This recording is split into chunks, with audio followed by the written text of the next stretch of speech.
أعوذ بالله من الشيطان الرجيم. بسم الله الرحمن الرحيم. اقرأ باسم ربك الذي خلق. خلق الإنسان من علق. اقرأ وربك الأكرم. الذي علم بالقلم. علم الإنسان ما لم يعلم. نحمدہ و نصلی علی رسولہ الکریم، اما بعد. میری عزیز بہنوں، السلام علیکم ورحمۃ اللہ وبرکاتہ. امید ہے آپ تمام بخیر و عافیت ہوں گی اور صحت کی اور ایمان کی بہترین حالتوں میں ہوں گی. اللہ تعالی ہم سب کے لیے تمام تر آسانیاں فرمائے اور اس کے کلام کو سیکھنا، سمجھنا اور اس پر عمل کرنا آسان فرما دے. آمین یا رب العالمین. ہم الحمدللہ ہم اب تک 34 آیات مکمل کر چکے ہیں اور آج انشاءاللہ 35 آیت سے شروع کریں گے. تو سب سے پہلے ہم دعا پڑھ لیتے ہیں کہ رب اشرح لی صدری ویسر لی امری واحلل عقدۃ من لسانی یفقہوا قولی ربی زدنی علما. اللہم انفعنا بما علمتنا وعلمنا ما ینفعنا وزدنا علما. ربی یسر ولا تعسر وتمم بالخیر. اعوذ باللہ من الشیطان الرجیم. بسم اللہ الرحمن الرحیم. اللہ نور السماوات والارض. اللہ نور ہے آسمانوں اور زمین کا.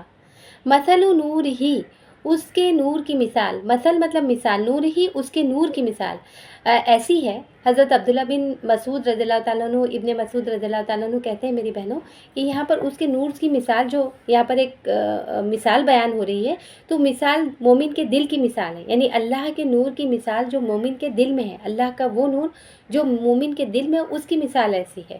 اور وہ نور سے مراد کیا ہے؟ نور ایمان، نور ہدایت، نور علم، ہے نا. بہت طرح کے نور ہوتے ہیں نا.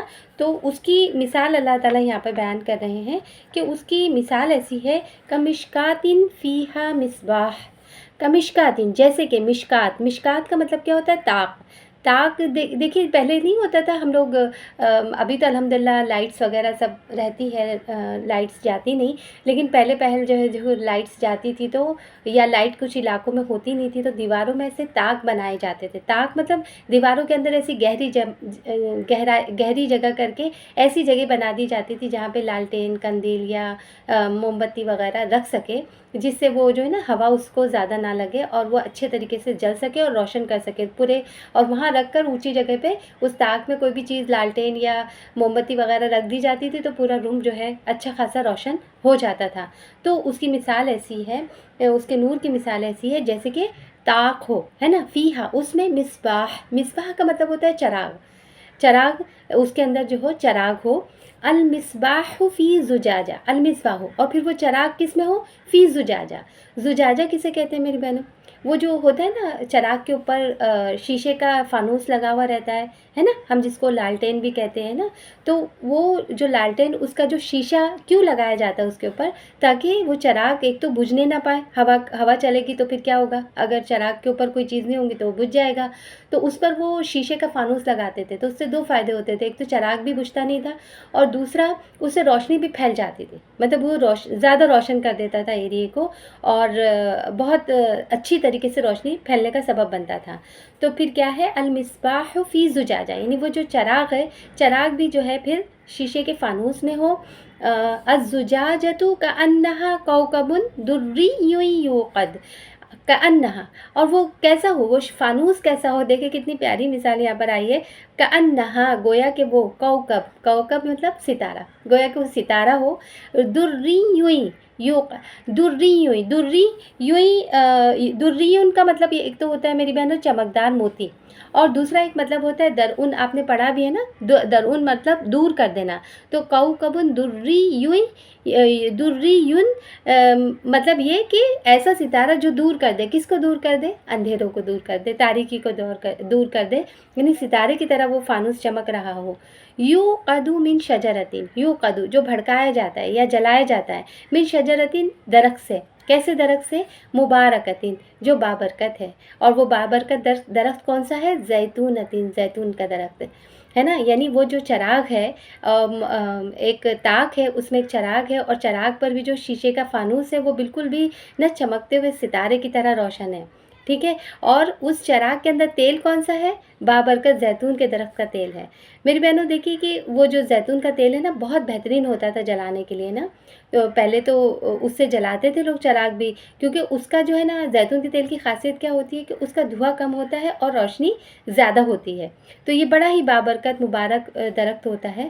لا شرقیت ولا غربیہ, یعنی نہ شرقی ہے نہ غربی. یہ جو زیتون کا درخت ہے یہ شرقی ہے نہ غربی ہے نا, یہ ایسے نہیں ہے کہ ایسٹ کے علاقوں میں اگتا ہے یا ویسٹ کے علاقوں میں اگتا ہے, بلکہ آپ دیکھیے کہ زیتون کی جو پیداوار ہوتی ہے جہاں پہ زیتون کا بہت فیمس ہوتا ہے وہ زمین کا وسط کا حصہ ہوتا ہے جہاں پر یہ زیتون کی پیداوار بہت زیادہ ہوتی ہے. ایسٹرن ویسٹرن درخت نہیں ہوتا. یا پھر اس کے دوسرے معنی یہ بھی ہو سکتے ہیں کہ ایسا نہیں ہے کہ اس میں صرف صبح کی روشنی پڑ رہی ہے, صرف شام کی روشنی پڑ رہی ہے, ایسٹ کی طرف اس کا رخ ہے یا ویسٹ کی طرف اس کا رخ ہے, بلکہ ایسا ہے کہ چاروں طرف کی روشنی جو ہے اس درخت پر پڑ رہی ہو. یعنی ایسا درخت جو بابرکت بھی ہے, مبارک درخت کے تیل سے روشن کیا جاتا ہے اس چراغ کو, جو کہ نہ شرقی ہے نہ غربی ہے نا.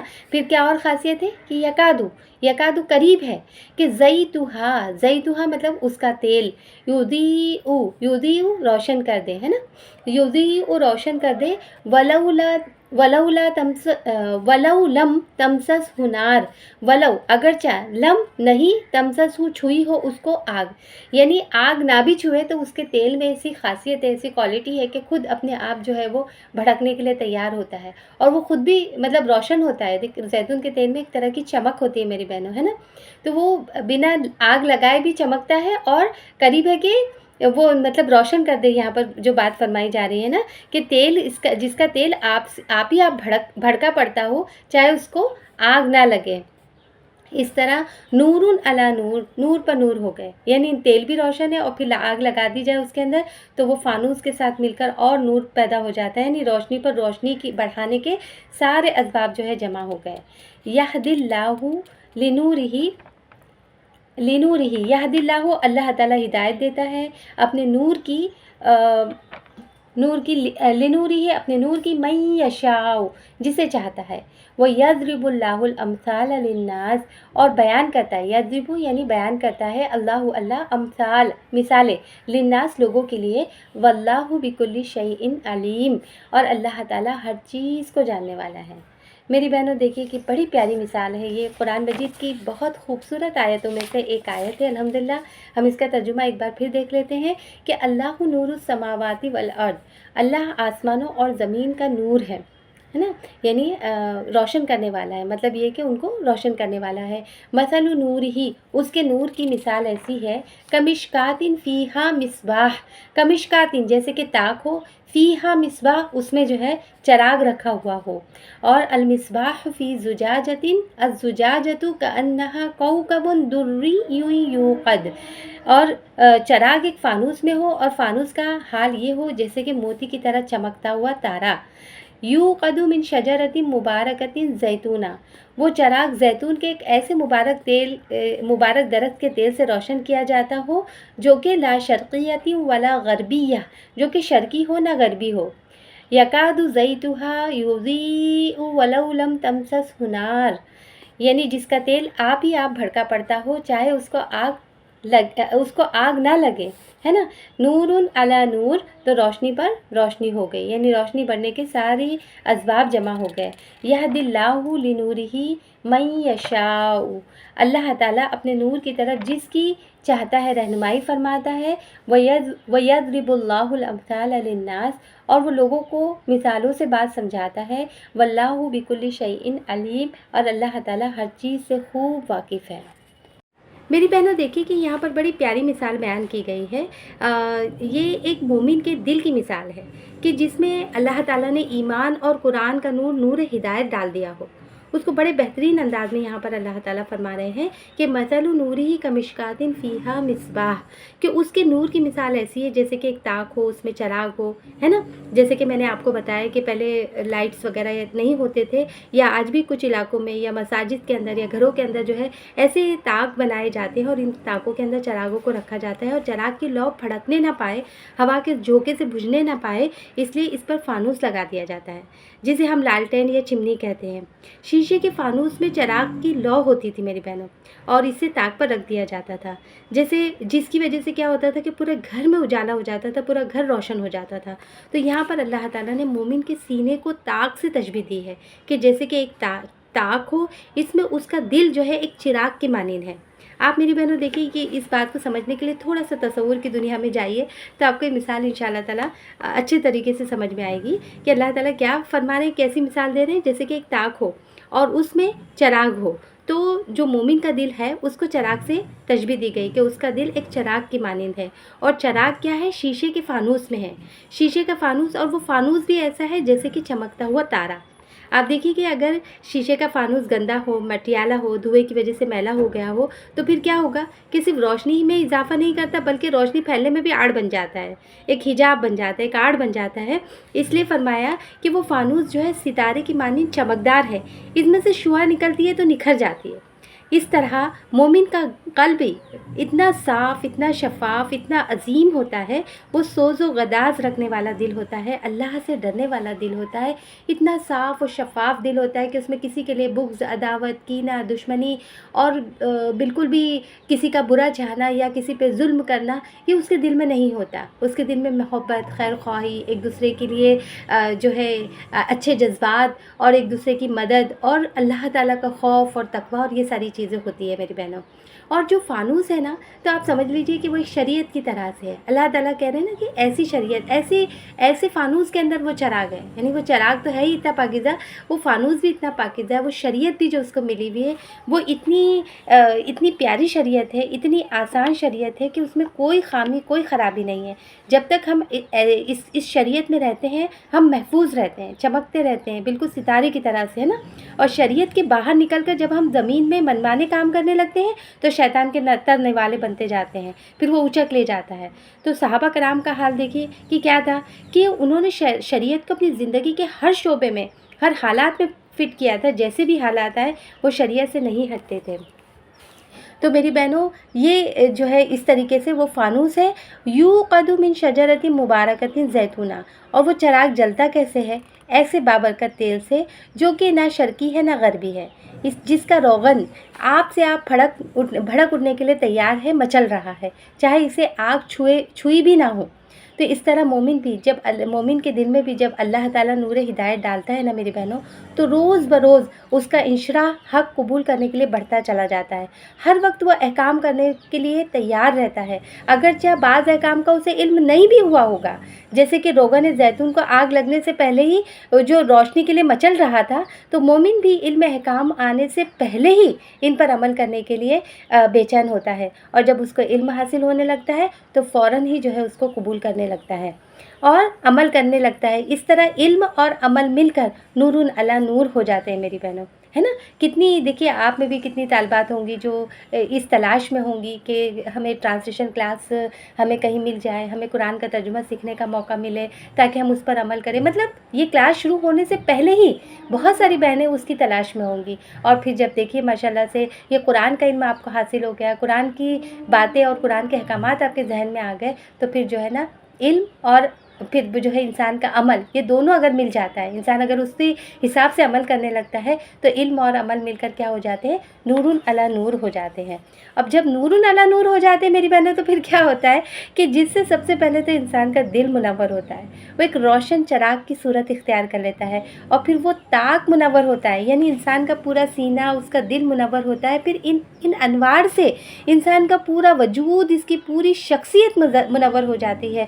اور ظاہر سی بات ہے میری بہنوں، جب انسان کا باطن اس نور ایمان سے منور ہو جائے تو اس کے ظاہر میں بھی اس کے اثرات ہونے لگتے ہیں نا، یعنی اس کے رویے پر، اس کے طرز عمل پر، اس کے اخلاق میں، اس کے کردار میں، اس کی دلچسپیوں میں، یعنی خود بخود اس کی زندگی منور ہو جاتی ہے، روشن ہو جاتی ہے، اور پھر اس کا پورا وجود خلق خدا کے لیے نور ہدایت بن جاتا ہے نا، دوسروں کو راستہ دکھانے کا، دوسروں کو صحیح بات بتانے کا، دوسروں کی ہدایت کا جو ہے ذریعہ بن جاتا ہے۔ آپ دیکھیے کہ اس انسان کی پھر زندگی کی عبادات میں، اس کے معمولات میں، میں، اس کے معاملات میں، اس کے لین دین میں، اس کے ہر عمل کے اندر جو ہے اسلامک شریعت اور اسلامک قانون جو ہے چھلکتا ہے نا. اور وہ پورا بولتے ہیں نا، جب انسان کا باطن بھی روشن ہو جاتا ہے اور اس طرح سے روشن ہو جاتا ہے کہ وہ بالکل روشنی کا مینار بن جاتا ہے، اور پھر اس کے ذریعے پھر وہ ذریعہ بن جاتا ہے. جب روشنی کا مینار کیا ہوتا ہے؟ لوگوں کو راستہ دکھانے کا ذریعہ ہوتا ہے نا، تو پھر وہ لوگوں کو راستہ دکھانے کا ہدایت کا ذریعہ بن جاتا ہے میری بہنوں. اور جن لوگوں کے اندر یہ نور ایمان پیدا ہو جاتا ہے تو ان کی ایک جھلک دکھائی جا رہی ہے کہ ان کی شخصیت، ان کی دلچسپیاں کیا ہوتی ہے. غور سے یہاں پر آگے جو ہے نا ہم اس کی آگے کی آیت کو پڑھتے ہیں کہ ایسے لوگ پھر پائے کہاں جاتے ہیں، ایسے لوگ کس جگہ ہوتے ہیں اور ان کی دلچسپیاں کیا ہوتی ہیں. اللہ تعالیٰ آگے فرما رہے ہیں فی بیوتین اذین اللہ ان ترفع فی بیوتین، تو ایسے گھروں میں ہوتے ہیں، یعنی اللہ کے نور کی ہدایت پانے والے لوگ ایسے گھروں میں ہوتے ہیں کہ جس کے بارے میں اللہ تعالیٰ نے حکم دیا ہے. اذین اللہ نے حکم دیا ہے کہ ان ترفع، کہ بلند کیا جائے. ان ترفع مطلب کیا ہے کہ بلند کرنا بھی ہے، تعظیم کرنا بھی ہے، اور بہت سارے اس کی مطالب اور تفصیلات ہیں. میں انشاءاللہ تعالیٰ آپ کو بتاتی ہوں. یہاں پر اس وقت سمجھ لیجئے کہ ایسے گھر، یہ گھروں سے مراد کون سے گھر ہیں؟ مساجد ہے نا، یا وہ مقامات یا وہ مکانات جو دین کی تعلیم اور اللہ کے ذکر، اس کا نام بلند کرنے کے لیے ہوتے ہیں. تو ایسے لوگ جن کو اللہ تعالیٰ نے اپنی ہدایت، اپنے نور ہدایت ان کے دلوں میں ڈال دیا ہے، وہ لوگ ایسے گھروں میں پائے جاتے ہیں جن کو بلند کرنے کا اللہ نے حکم دیا ہے. وَيُذْكَرَ فِيهَا اسْمُهُ، اور کیا حکم دیا ہے کہ ذکر کیا جائے، فیہا اس میں اس کا نام یعنی اس کا کلام، اس کا ذکر جو ہے بلند کیا جائے. یُسَبِّحُ لَهُ فیہا، اور تسبیح کی جائے. تسبیح سے مراد پھر یہاں پر کیا ہے؟ تسبیح سے مراد نماز بھی ہے اور ذکر بھی ہے. تو تسبیح کی جائے اس کی، فیہا اس میں، یعنی ان گھروں میں، بالغدو والآصال. بالغدو، غدو کا مطلب کیا ہوتا ہے؟ صبح کے وقت. والآصال، اور شام کے وقت. آصال جو ہے شام کا وقت، ایسے وقت کو آصال کہتے ہیں، یعنی عصر سے مغرب تک کا وقت زیادہ تر اس کے اندر آتا ہے.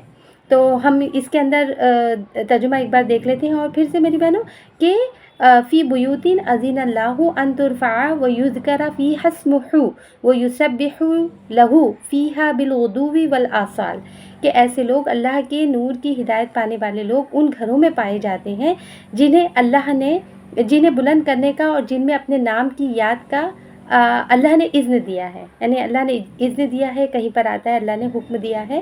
تو یہ دونوں چیزیں یہاں پر آتی ہیں میری بہنوں. تو آئیے پھر ہم اس کی تفصیلات دیکھتے ہیں.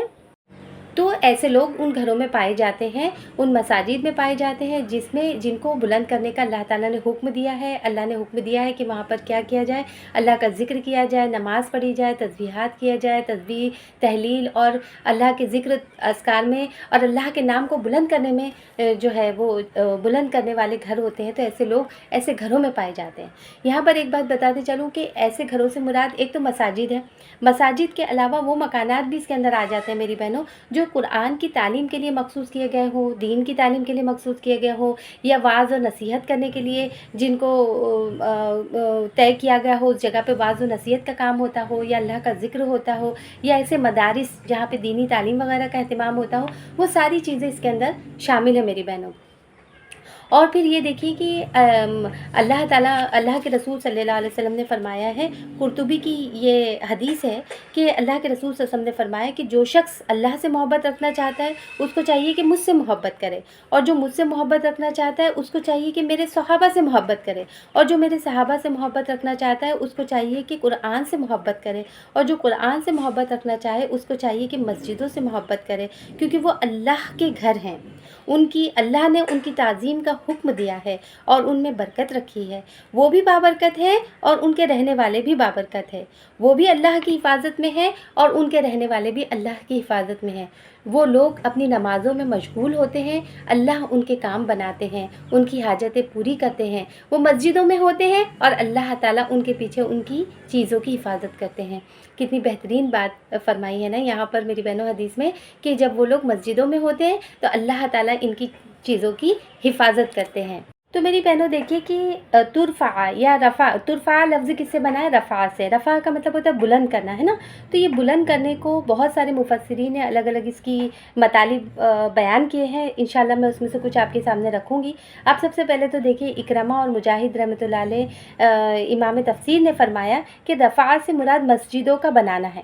یعنی جیسے کہ وہ حوالہ دیتے ہیں اس بات کا کہ جیسے جب خانہ کعبہ کی تعمیر کر رہے تھے حضرت ابراہیم علیہ السلام، آپ نے سورہ البقرہ میں پڑھ چکے ہیں نا کہ اذ یرفع ابراہیم القواعد من البیت، کہ جب ابراہیم علیہ السلام خانہ کعبہ کی دیواروں کو بلند کر رہے تھے، اٹھا رہے تھے، ہے نا، تو اس میں رفع جو لفظ ہے تو اس سے وہ مراد لیتے ہیں کہ جو ہے اس کی مسجدوں کو بنانا۔ اس طرح بہت سارے صحابہ اور تابعین کے نزدیک بھی یہ ہے کہ مسجدیں بنائی جائیں، اور بعض حضرات نے اس میں مسجدوں کی ظاہری شان و شوکت اور تعمیری بلندی کو بھی داخل کر دیا ہے۔ مطلب اس بات سے یہ نتیجہ نکالا ہے کہ مسجدوں کو جو ہے جیسے ہوتا ہے نا آج کل کہ بڑی خوبصورت خوبصورت مساجد بنائی جا رہی ہے الحمدللہ، تو وہ بھی اس کے اندر شامل ہے۔ مطلب وہ اس سے لیتے ہیں کہ اس میں بھی کوئی مذائقہ نہیں ہے کہ مسجدوں کو شاندار طریقے سے تعمیر کی جائے، اور انہوں نے اس کی مثالیں دی ہیں کہ جیسے حضرت عثمان رضی اللہ تعالیٰ عنہ نے مسجد نبوی کی تعمیر سال کی لکڑی سے شاندار بنائی تھی، ہے نا۔ مطلب پہلے تو دیکھیے کہ مسجد نبوی تھی نا، اس پر سب جو اس کی زمین کچی تھی، اس کی دیواریں جو ہے وہ درختوں کے تنوں سے بنی ہوئی تھی، اور اوپر جو ہے اس کی چھت پر جو ہے وہ نے پتے وغیرہ سے ڈھکی ہوئی تھی، اس طرح کی کچھ تھی۔ لیکن جب حضرت عثمان غنی کا دور آتے آتے جو ہے پھر اور ترقی ہوئی ہوگی، تو انہوں نے جو ہے اس کی تعمیر سال کی لکڑی سے کی اور بہت شاندار جو ہے مسجد نبوی بنا دی۔ پھر آپ دیکھیے کہ ان کے بعد حضرت عبدالعزیز رحمۃ اللہ علیہ، عمر بن عبدالعزیز رحمۃ اللہ علیہ کا زمانہ آنے تک مسجد میں اور ترقی ہوئی، ہے نا۔ تو کیا ہوا کہ پھر مسجد میں بھی نقش و نگار اور تعمیراتی خوبصورتی کا کافی اہتمام انہوں نے فرمایا تھا، بہت شاندار مسجد تعمیر کی تھی۔ اور یہ وہ زمانہ تھا کہ اس میں مطلب کچھ لوگ موجود تھے نا صحابہ کرام کے دور کے، تابعین، تبع تابعین وغیرہ، تو کسی نے ان کے اس فعل پر انکار نہیں کیا تھا۔ اور پھر بعد کے بادشاہوں نے تو مسجدوں کی تعمیرات میں بڑے اموال خرچ کیے۔ آپ دیکھیے کہ ولید بن عبد الملک نے اپنے زمانے خلافت میں دمشق کی جامع مسجد کی اس کی تعمیر میں، اس کی آرائش، اس کی تزئین میں پورے ملک شام کی سالانہ آمدنی سے 3 گنا زیادہ مال خرچ کیا تھا میری بہنوں، اور ان کی بنائی ہوئی یہ مسجد آج تک قائم ہے۔ آپ دیکھیے کہ حضرت امام اعظم ابو حنیفہ رحمۃ اللہ علیہ کے نزدیک یہ بات ہے، مطلب یہ سوال آتا ہے نا کہ مسجدوں کے اندر اتنی نقاشی یا شاندار یا بہترین طریقے سے بنانا چاہیے یا نہیں چاہیے، کچھ لوگ اعتراض کرتے ہیں، تو کیا اس کی گنجائش ہے؟ تو آپ دیکھیے کہ امام ابو حنیفہ رحمۃ اللہ علیہ کا ہم کو وہ ملتا ہے، ان کے نزدیک ہے کہ اگر نام و نمود اور شہرت کے لیے نہ ہو، اللہ کے نام اور اس کے گھر کی تعظیم کی نیت سے کوئی شخص مسجد کی تعمیر شاندار اور بلند اور ایک دم مضبوطی کے ساتھ مستحکم اور خوبصورت بنائے تو کوئی ممانعت نہیں ہے، بلکہ ثواب کی امید ہے نا۔ یعنی یہ بات تو پھر ہر عمل میں آ جاتی ہے نا میری بہنوں، کہ جہاں پہ ہر عمل، چاہے پھر وہ مسجد کے لیے مخصوص نہیں ہوتا، پھر ہر عمل جس میں دکھاوا ہو، شہرت ہو، ناموری ہو، لوگوں کو جو ہے نا امپریس کرنے والی بات ہو، تو وہ تو ظاہر سی بات ہے، وہ تو بالکل بھی اس عمل کی کوئی حیثیت ہی نہیں ہوتی ہے نا۔ تو اسی طرح مسجد میں اگر یہ خواہش ہو انسان کی کہ جتنی اچھی، جتنی کمفرٹیبل اور جتنی بہترین مسجد ہوگی تو لوگ اتنا زیادہ وقت گزاریں گے، اس میں اتنی زیادہ عبادت کریں گے، اتنا زیادہ جو ہے ان کو مطلب تکلیف نہیں ہوگی، آرام اور راحت سے اللہ کی عبادت میں مشغول رہیں گے، تو پھر انشاءاللہ یہ ثواب کا ذریعہ بن سکتا ہے میری بہنوں۔ آپ دیکھیے نا کہ پہلے جو ہے مسجدوں میں اے سی وغیرہ نہیں ہوتے تھے، اب دیکھیے گرمی کی شدت بڑھنے کے ساتھ ساتھ اب مساجد میں اے سی وغیرہ بھی لگا دیے جاتے ہیں اور مسجد خوبصورت بنا دی جاتی ہے، قالین وغیرہ بچھے جاتے ہیں، تو اس سے کیا ہوتا ہے کہ بہت سارے لوگوں کا مطلب وہ ہوتا ہے، وہ بہت سکون محسوس کرتے ہیں وہاں پر، اور اپنا وقت تھوڑے کی بجائے بولتے ہیں نا پریشان ہو کے جلدی بھاگنے کی فکر نہیں ہوتی ہے، بلکہ اس میں زیادہ وقت گزارنے کی کوشش کرتے ہیں۔ تو ایک تو یہ چیز ہے کہ اس سے مراد جو ہے ترفع سے مراد کیا ہے کہ مسجدوں کا بنانا۔ پھر دوسری چیز جو ہے صحابہ کرام اس سے لیتے ہیں کہ اس سے مراد جو ہے مساجد کی تعظیم اور احترام، اور ان کو گندگی اور نجاستوں سے، نجاست والی چیزوں سے پاک رکھنا، یعنی صاف صفائی، یعنی یہ نہیں کہ بنا دیے اور پھر دھول مٹی اور جالوں میں اور اس میں اٹا ہوا ہے پورا علاقہ، تو وہ نہیں ہونا چاہیے، بلکہ اس کو پاک و صاف رکھنا چاہیے۔ دیکھیے میں آپ کو 1-2 حدیثیں بتاتی ہوں یہاں پہ کہ اس میں حدیث میں آتا ہے کہ مسجد میں جب کوئی نجاست لائی جاتی ہے نا تو مسجد اس سے اس طرح سمٹتی ہے جیسے انسان کی کھال آگ سے سمٹتی ہے میری بہنوں، ہے نا۔ تو کتنا صاف رکھنا چاہیے نا۔ پھر اسی طرح سے حضرت سعید خدری رحمۃ اللہ علیہ فرماتے ہیں، رضی اللہ تعالیٰ عنہ فرماتے ہیں کہ اللہ کے رسول صلی اللہ علیہ وسلم نے فرمایا کہ جس شخص نے مسجد میں سے ناپاکی اور گندگی اور ایذا کی چیز کو نکال دیا تو اللہ تعالیٰ اس کے لیے جنت میں گھر بنائیں گے، ہے نا, کتنی بڑی بات ہے. مطلب یہ بھی ہم کو اس سے ملتا ہے میری بہنوں کہ اگر ہم کوئی گندگی یا کوئی گڑی پڑی چیز دیکھ لیں, کوئی کچرا دیکھ لیں ایسی جگہوں پر, اب ظاہر ہے ہمارا مسجدوں میں اتنا جانا نہیں ہوتا, لیکن ایسی جگہوں پر جہاں پر ہم قرآن پڑھتے ہیں, نماز پڑھتے ہیں, ہمارے گھر میں بھی وہ جگہ ہم کچھ مخصوص کر لیں جہاں پر ہم عبادات کے لیے عبادات کیا کریں, تو ایسی جگہوں کو خاص طور سے صاف ستھرا, صفائی اور کلیننگ کا اہتمام کرنا چاہیے. یا ہماری کلاسز جہاں پر ہم قرآن سیکھتے ہیں, یا درس دروس کی جگہ ہیں جہاں پر ہم اللہ کے کلام کو سمجھتے ہیں, ہے نا, تو ایسی جگہوں کو بھی ایک دم صاف ستھرا اور کلین جو ہے رکھنا چاہیے, نجاست سے پاک رکھنا چاہیے. اور کتنی بڑی فضیلت اس کی بتائی گئی ہے نا. پھر اسی طرح میری بہنوں دیکھیے, حضرت عائشہ رضی اللہ تعالیٰ نے فرماتی ہے کہ رسول اللہ صلی اللہ علیہ وسلم نے ہمیں حکم دیا کہ ہم اپنے گھروں میں بھی مسجدیں یعنی نماز پڑھنے کی جگہوں کو, یعنی نماز پڑھنے کی مخصوص جگہ بنائیں اور ان کو پاک و صاف رکھنے کا اہتمام کریں, ہے نا, جیسے کہ میں نے ابھی آپ کو بتایا. پھر میری بہنوں دیکھیے کہ اس میں مسجدوں کا بنانا, ترفع کا مطلب میں مسجدوں کا بنانا بھی داخل ہے, اس کی تعظیم و تکریم بھی داخل ہے, پاک صاف رکھنا بھی ہے, اور پاک صاف رکھنے میں یہ بھی داخل ہے میری بہنوں کہ ہر نجاست اور گندگی سے پاک رکھے, اور یہ بھی داخل ہے کہ اس کو ہر بدبو کی چیز سے بھی پاک رکھے. اسی لیے میری بہنوں دیکھیے کہ اللہ کے رسول صلی اللہ علیہ وسلم نے لہسن اور پیاز کھا کر بغیر منہ صاف کیے ہوئے مسجد میں آنے سے منع فرمایا ہے نا. اور اب لہسن اور پیاز تو انسان اس زمانے میں اتنی کھاتا نہیں ہے, کچا لہسن کچا پیاز کم ہی لوگ کھاتے ہیں, لیکن اس کو پھر آپ دوسری سے لیجئے کہ ایسی چیزیں کھا کر یا پی کر مسجد میں نہ آئے جس سے منہ سے اسمیل آ رہی ہو, گندی بو آ رہی ہو. جیسے کہ مثال کے طور پہ آپ دیکھیے سگریٹ ہے, حقہ ہے, پان تمباکو وغیرہ کھا کر مسجد میں جانا بھی اسی حکم میں ہے. یعنی اگر کسی نے پان تمباکو یا سگریٹ وغیرہ کا استعمال کیا ہو تو وہ مسجد میں اس وقت تک نہ جائے جب تک کہ اپنے منہ کو اچھی طریقے سے صاف نہ کر لے اور اسے بدبو وغیرہ نہ آ رہی ہو. تو میری بہنوں یہ ساری چیزیں ہیں. اور آپ دیکھیں کہ یہ جو ہے نا, میں آپ کو کچھ اس کے فضائل بھی بتاتے چلوں. مسجد کے جو فضائل مطلب آداب, مسجدوں میں ہم کو کس طریقے سے مسجدوں کے اندر جانا چاہیے, اس کے مسجد کے کیا آداب ہیں, وہ آپ کو کچھ بتاتے وہ بھی چلتی ہوں آگے. کہ مسجد میں آپ دیکھیں کہ یعنی یہ ہم آداب جو میں بتانا چاہ رہی ہوں اس کا مقصد یہ ہے کہ ہم خود بھی سیکھیں اور ہم ان جگہوں پر اپلائی کریں جہاں پر ہم دینی تعلیم حاصل کرتے ہیں. اور پھر یہ کہ ہمیں پتہ ہوگا تو ہم اپنے بیٹوں کو, اپنے بھائیوں کو, اپنے شوہر کو بھی گائیڈ کر سکتے ہیں کہ اس طریقے سے مسجد میں جانے کا اہتمام کرنا چاہیے. تو اس میں کیا ہے میری بہنوں کہ مسجد میں پہنچنے پر سب سے پہلے تو سلام کرنا چاہیے, جو لوگ بیٹھے ہوں ان کو سلام کر کے داخل ہوں. پھر دوسری بات یہ ہے کہ مسجد میں داخل ہو کر بیٹھنے سے پہلے 2 رکعت تحیۃ المسجد جو ہے نماز پڑھے, ہے نا. یعنی اس وقت نہیں پڑھے جب کہ مکروہ اوقات ہو, یعنی سورج طلوع ہو رہا ہو یا غروب ہو رہا ہو یا زوال کا وقت ہو, اس وقت نہیں, لیکن باقی اوقات میں جب انسان وضو کر کے مسجد میں جاتا ہے تو اس کو سب سے پہلے کیا کرنا چاہیے, 2 رکعت نماز پڑھنا چاہیے. یہ مسجد کا حق ہوتا ہے کہ تحیۃ المسجد جو ہے وہاں پر ادا کیا جائے. پھر تیسرا حق کیا ہے کہ مسجد میں خرید و فروخت نہ کریں. مطلب مسجدیں خرید و فروخت کی جگہ نہیں ہے, وہاں پہ کوئی چیز بیچنے یا خریدنے کی سے پرہیز کریں. پھر چوتھی بات کیا ہے کہ وہاں پر تلوار نہ نکالیں. یعنی اب تو تلوار کا وہ نہیں ہے, لیکن یہ کہ مار پیٹ یا کسی بھی طرح سے دوسرے کو تکلیف پہنچانے والی چیز نہ کریں. پھر یہ کہ مسجد میں اپنی گم شدہ چیز کو تلاش کرنے کا اعلان بھی نہیں کرنا چاہیے, ہے نا. مسجد کے باہر کرے انسان, مسجد کے اندر نہیں. پھر یہ کہ مسجد میں آواز بلند نہ کرے, بہت تیز آواز میں بات کرنے سے یا پکارنے سے, چیخنے سے یہ پرہیز کرنا چاہیے. پھر یہ کہ وہاں کی باتیں دنیا کی باتیں نہ کرے, ہے نا. یعنی صرف دین کی تسبیحات, ذکر, اذکار یا دینی تعلیم حاصل کرنے کی بات کرے, دنیاوی باتیں نہ کرے, بزنس کی, اور یہ وہاں سیل لگا ہوا ہے, وہاں کپڑے اچھے مل رہے ہیں, وہاں پہ جولری اچھی مل رہی ہے, یا جو ہے برتن کا فلاں جگہ ہے نا, خواتین کی باتوں کا جو مرکز ہوتا ہے وہ نہ کرے, بلکہ اللہ کے دین کی باتیں کریں. پھر یہ کہ مسجد میں بیٹھنے کی جگہ میں کسی سے جھگڑا نہیں کرنا چاہیے میری بہنوں, ہے نا. پھر جہاں صف میں پوری جگہ نہ ہو وہاں گھس کر لوگوں میں تنگی پیدا نہیں کرنا چاہیے, بلکہ پیچھے کی صف میں آ جائے, لوگوں کے لیے آسانیاں کریں. پھر اسی طرح یہ کہ نماز پڑھنے والے کے آگے سے نہ گزریں. یعنی جو انڈیویجول پڑھ رہا ہو, جماعت سے نماز ہو رہی ہے تو امام کے آگے سے نہیں گزر سکتا انسان, لیکن مقتدی کے آگے سے گزر سکتا ہے. لیکن جو اکیلے تنہا نماز پڑھا ہو تو اس کے آگے سے گزرنے سے پرہیز کرنا چاہیے. پھر یہ کہ مسجد میں تھوکنے, ناک صاف کرنے سے پرہیز کرنا چاہیے. پھر اسی طرح اپنی انگلیاں چٹکانے سے پرہیز کرنا چاہیے, ہے نا. پھر یہ کہ اپنے بدن کے کسی حصے سے نہ کھیلیں, ہے نا. دوپٹہ ٹھیک کر رہے ہیں اور چوڑی اوپر نیچے کر رہے ہیں یا انگوٹھی کو گول گھما رہے ہیں, اس طریقے کی حرکتیں نہیں کرنا چاہیے.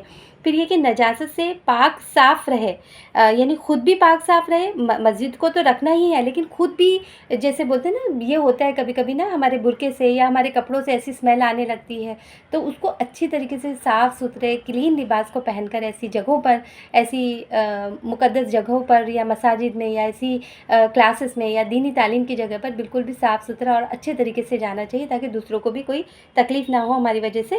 پھر یہ ہے کہ وہاں پر جو پانچواں جو اس کا ادب ہے، پانچواں جو آداب ہے مسجد کا، وہ یہ ہے کہ وہاں پر اللہ کے ذکر میں مشغول رہے، ہے نا، جتنا ہو سکے یہ اللہ کے ذکر میں انسان کو مشغول رہنا چاہیے، یعنی لغو کام سے اور لغو باتوں سے جو ہے پرہیز کرنا چاہیے میری بہنوں۔ پھر آپ دیکھیے کہ ابو داؤد نے حضرت ابو امامہ رضی اللہ تعالیٰ عنہ سے روایت کیا ہے، یعنی یہاں پر دیکھیے کہ مسجدوں کے فضائل کیا ہیں، وہ اس پر بھی تھوڑی روشنی ڈالنا چاہوں گی میں آپ کے سامنے، کہ اللہ کے رسول صلی اللہ علیہ وسلم نے فرمایا کہ جو شخص اپنے گھر سے وضو کر کے فرض نماز کے لیے مسجد کی طرف نکلا، اس کا ثواب اس شخص جیسا ہے جو احرام باندھ کر گھر سے نکلا ہو، اور جو شخص نماز اشراق کے لیے اپنے گھر سے وضو کر کے مسجد کی طرف چلا تو اس کا ثواب عمرہ کرنے والے جیسا ہے نا، سبحان اللہ۔ پھر میری بہنوں دیکھیے کہا کہ اور ایک نماز کے بعد دوسری بشرطے کہ دونوں کے درمیان کوئی کلام یا کوئی کام نہ کرے تو علیین میں لکھ لی جاتی ہے، یعنی انسان ایک نماز کے بعد دوسری نماز کے لیے بیٹھا رہے، انتظار کرتا رہے، ذکر و تسبیح اور اذکار کرتا رہے اور دوسرا کام نہ کرے، کوئی کلام نہ کرے، کوئی بات نہ کرے، تو کتنی بڑی فضیلت ہے کہ علیین میں وہ لکھ لی جاتی ہے۔ اور پھر یہ حضرت بریدہ رضی اللہ تعالیٰ عنہ سے روایت ہے کہ رسول اللہ صلی اللہ علیہ وسلم نے فرمایا کہ جو لوگ اندھیرے میں مساجد کو جاتے ہیں ان کو قیامت کے دن مکمل نور کی بشارت سنا دیجیے۔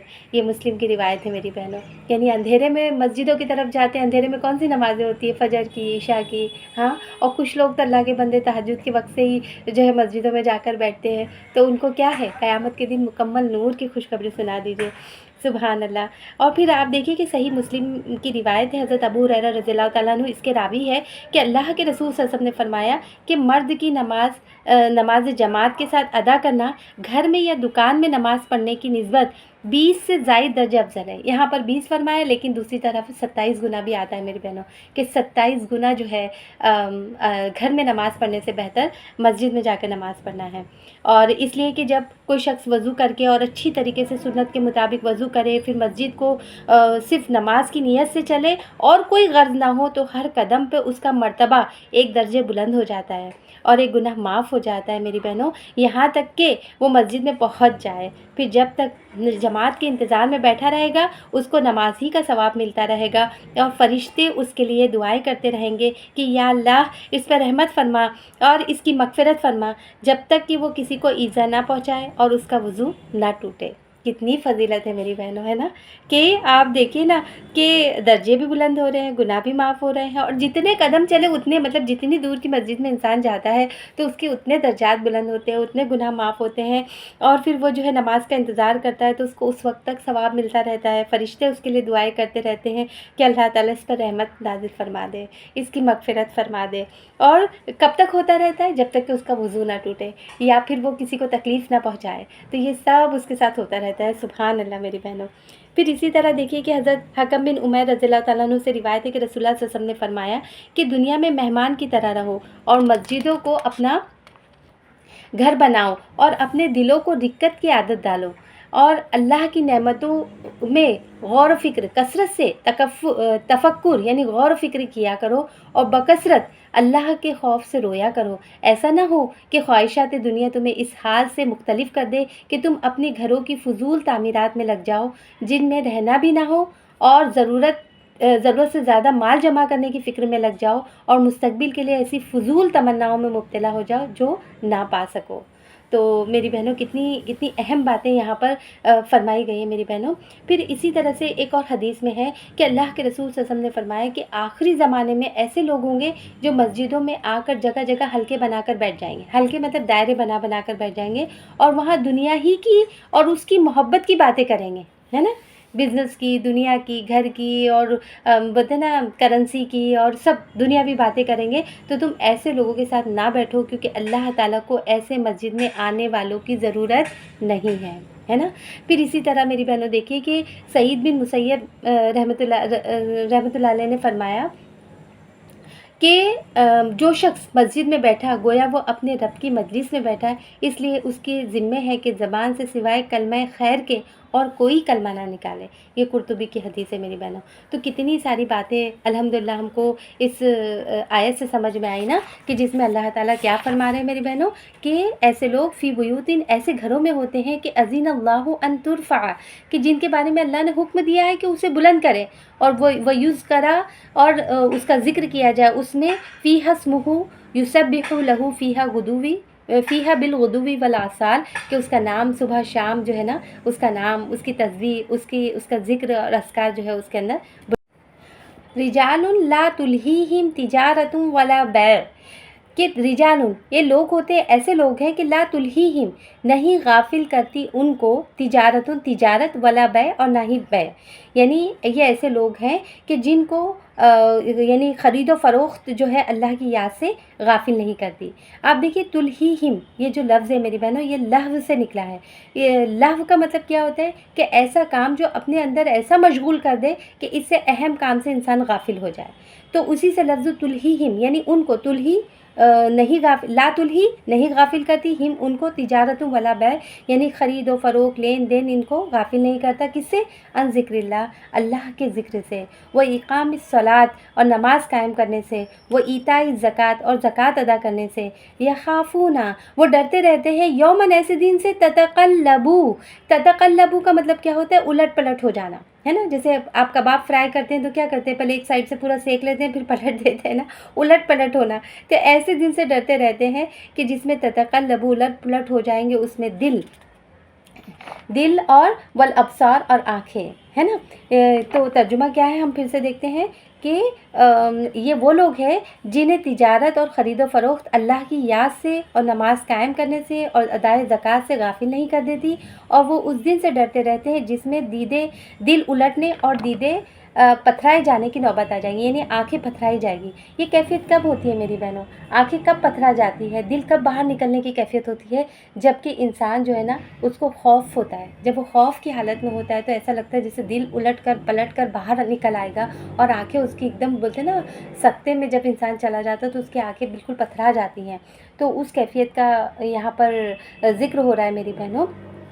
اور آگے کی آیت بھی ہم پڑھ لیتے ہیں، لیجزیہم اللہ، یہ کام وہ لوگ کیوں کرتے ہیں؟ مطلب وہ لوگ مسجدوں میں ہوتے ہیں، اپنا پورا وقت گزارتے ہیں، ان کو خرید و فروخت اور لین دین جو ہے اس چیز سے غافل نہیں کرتی، یعنی اللہ کے ذکر سے، نماز سے، مسجدوں میں وقت گزارنے سے، تو ایسا کیوں کرتے ہیں؟ لیجزیہم اللہ، تاکہ جزا دے ان کو اللہ تعالیٰ، احسن بہترین ما عملوا جو کچھ بھی انہوں نے کیا، یعنی وہ اس لیے کرتے ہیں، یہ سب کچھ اس لیے کرتے ہیں تاکہ اللہ ان کے بہترین اعمال کی جزا ان کو دے، ما عملوا جو کچھ بھی انہوں نے کیا، وہ یزیدہم اور مزید دے، مطلب اضافہ کر کے دے، من فضلہ اپنے فضل سے، یعنی مزید اپنے فضل سے بھی ان کو نوازے، واللہ یرزق من یشاء بغیر حساب، اور اللہ تعالیٰ رزق دیتا ہے من یشاء جسے چاہتا ہے، بغیر حساب بے حساب، یعنی اللہ تعالیٰ جسے چاہتا ہے بے حساب نواز دیتا ہے میری بہنوں۔ تو ہم اس کا ترجمہ ایک بار دیکھ لیتے ہیں، پھر اس کی تفسیر سمجھتے ہیں کہ ایسے لوگ ان گھروں میں پائے جاتے ہیں،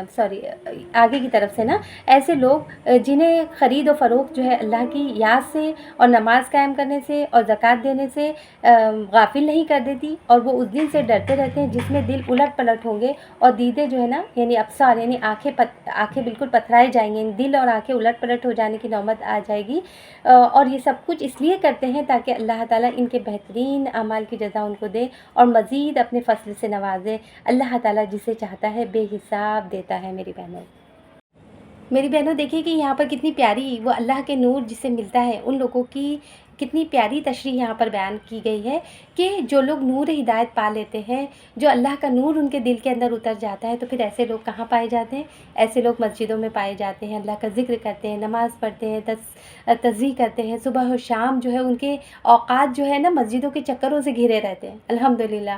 اور پھر دیکھیے کہ جو ہے ان کو تجارت اور خرید و فروخت اور بزنس اور ڈیوٹیز، یہ اس چیز میں کہیں پر بھی کوئی معنی نہیں ہوتی، یعنی لین دین، یعنی یہ بہانے ان کے پاس نہیں ہوتے کہ ابھی کاروبار کا ٹائم ہے تو میں عصر کی نماز کے لیے کیسے جاؤں، ابھی میں ڈیوٹی پر ہوں تو میں کیسے فجر ظہر پڑھوں، ابھی تو نائٹ ڈیوٹی ہے، ابھی تو دن کی ڈیوٹی ہے، یہ مسئلہ ہے، وہ پریشانی ہے، یہ وہ ہے، یہ کچھ بھی بہانے بازی نہیں ہوتی، نہ ان کو خرید و فروخت، نہ ڈیوٹیز، نہ ان کی مشغولیت اور مصروفیت اللہ کے ذکر سے ان کو غافل نہیں کرتی میری بہنوں۔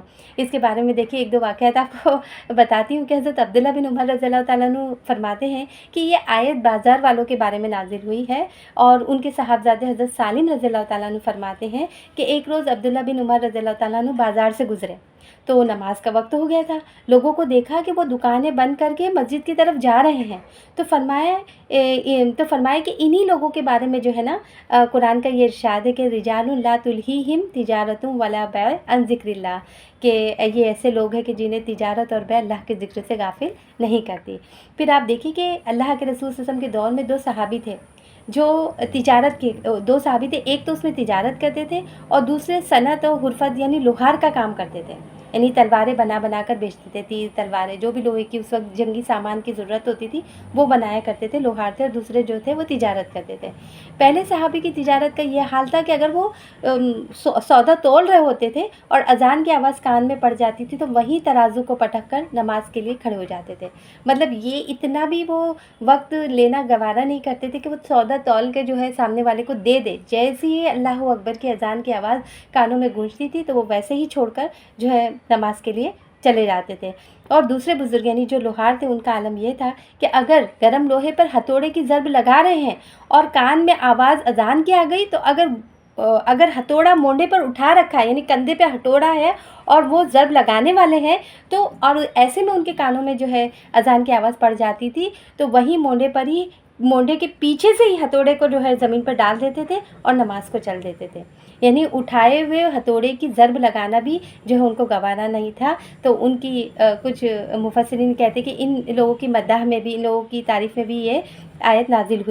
پھر میری بہنوں ان مومنین کے آخری صفت کا ذکر اس کے بعد اللہ تعالیٰ نے آخری وصف بتایا کہ یہ حضرات ہر وقت اللہ کے ذکر اور اطاعت اور عبادات میں مشغول ہونے کے باوجود بے فکر اور بے ڈر بھی نہیں ہوتے، ہے نا، بلکہ قیامت کے حساب کا خوف ان پر مسلط رہتا ہے، اور یہ اس نور ہدایت کا کمال ہے جو اللہ تعالیٰ کی طرف سے ان کو عطا ہوا ہے، جس کا ذکر جو ہے اوپر کی آیت میں گزرا نا کہ یہد اللہ لنورہ من یشاء، اور پھر آخر میں اللہ تعالیٰ جو ہے ایسے حضرات کی جزا کا ذکر کرتے ہیں کہ اللہ تعالیٰ ان کو ان کے عمل کی بہترین جزا عطا فرمائیں گے، اور پھر وہ یزیدہم من فضلہ، یعنی صرف جزا، عمل کی جزا ہی نہیں دیں گے، اسی پہ اکتفا نہیں ہوگا بلکہ اپنی طرف سے مزید انعامات بھی ان کو ملیں گے۔ اور پھر آگے اللہ تعالیٰ کتنی پیاری آیت میری بہنوں یہ فرما رہے ہیں کہ واللہ یرزق من یشاء بغیر حساب، اور یعنی اللہ تعالیٰ کسی قانون کا پابند ہے، نہ اس کے خزانے میں کبھی کوئی کمی آتی ہے، وہ جس کو چاہتا ہے بے حساب رزق دیتا ہے میری بہنوں۔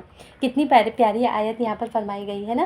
یہاں پر میری بہنوں دیکھیے کہ آپ کو وہ مجھے یہ آیت پڑھ کر کے اللہ تعالیٰ جسے چاہتا ہے بے حساب رزق دیتا ہے، مجھے مولانا مودودی کی وہ بات یاد آ گئی کہ مولانا مودودی سے ایک مرتبہ سفر سے واپس آ رہے تھے اور کسی نے ان سے سوال کیا، ظاہر سی بات ہے ان کے انٹرویوز ہوتے تھے، کوسچن آنسر ان سے پوچھے جاتے تھے، تو کسی نے پوچھا کہ آپ نے ولی اللہ کو دیکھا ہے کیا، ان سے یہ سوال کیا، اور وہ سفر سے لوٹ ہی رہے تھے، تو انہوں نے کہا کہ ہاں ابھی تو میں مل کر آ رہا ہوں۔